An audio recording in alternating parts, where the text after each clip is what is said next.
Jawara. Cerita waktunya buat Baraya.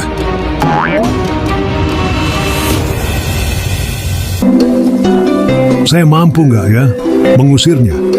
Itu bukan pekerjaan gampang, tapi kalau tidak dicoba, lumayan juga imbalannya besar.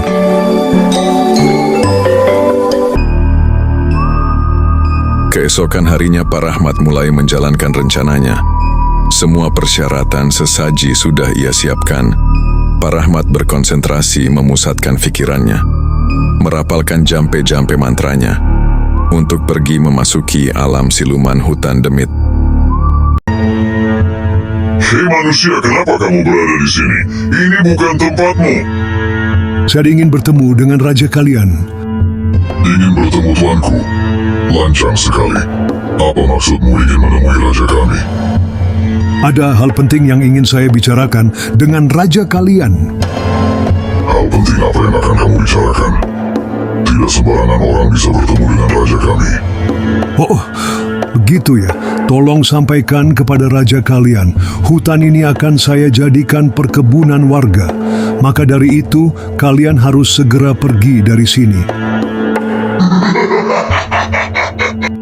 Makhluk lemah seperti kamu mau mengusir kami. Besar juga nyalimu. Biar aku uji seberapa besar kekuatanmu. Rasakan ini.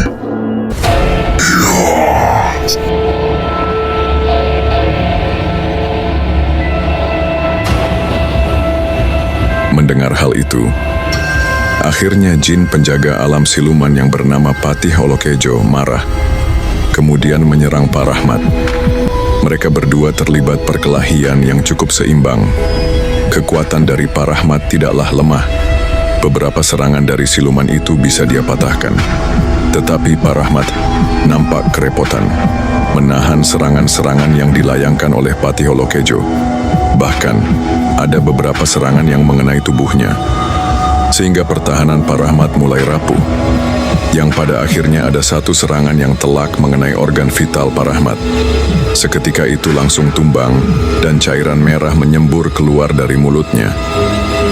Pak Rahmat pun segera keluar dari alam siluman tersebut. Kurang ajar. Dia telah kabur. Aku telah gegabah. Saya tidak menyangka ternyata penghuni hutan ini sangatlah kuat. Untung saja bukan rajanya yang aku hadapi. Saya masih bisa pergi meloloskan diri dari tempat itu. Kalau tidak, saya bisa celaka. Kemudian Pak Rahmat menemui sang kepala desa untuk melaporkan kejadian yang telah dia alami selama di hutan demit.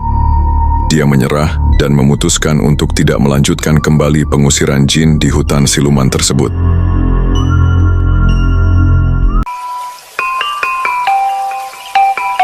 Ada apa Pak Kades? Kelihatannya nampak gelisah. Apakah Pak Rahmat berhasil menyelesaikan tugasnya? Justru itu Pak Komar, saya lagi pusing. Dia gagal, bahkan dia menyerah begitu saja. Sudah kuduga. Saya dari awal kurang setuju dengan keputusan Pak Kades mengambil Pak Rahmat untuk tugas ini. Emang Pak Komar punya dukun yang lebih jago dari Pak Rahmat? Gak ada Pak Kades. Ya, Pak Komar ini gimana? Kirain tidak setuju itu kenapa? Apakah Pak Komar punya kenalan dukun yang lain yang lebih jago? Saya nggak punya kenalan dukun yang lain Pak Kades.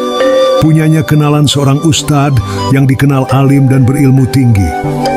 Bisa dibilang beliau sudah terbiasa mengusir jin dedemit dan siluman. Ustadz, kenapa Pak Komar tidak bilang dari kemarin kalau punya kenalan ustadz yang jago ngusir makhluk halus? Saya nggak enak sama Pak Rahmat Pak Kades. Ya sudah Pak Komar, tolong antar saya sekarang menemui ustadz tersebut.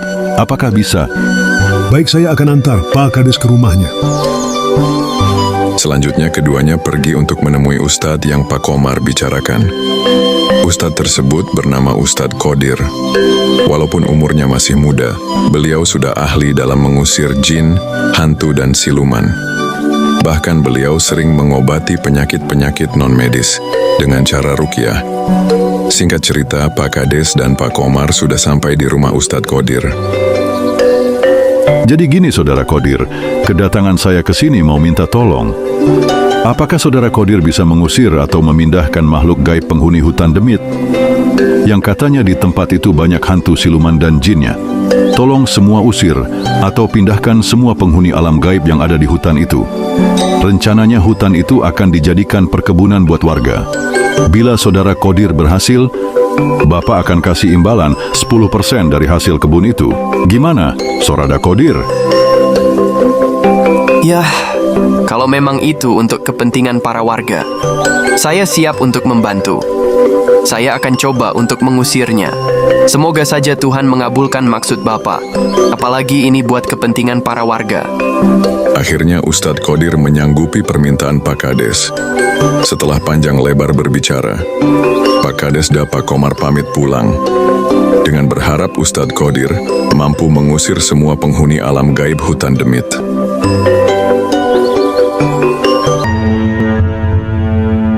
Diceritakan di alam siluman, raja penguasa hutan demit yang bernama Raja Durborokhulu waktu itu sedang berbincang dengan patihnya yang bernama Patih Olokejo.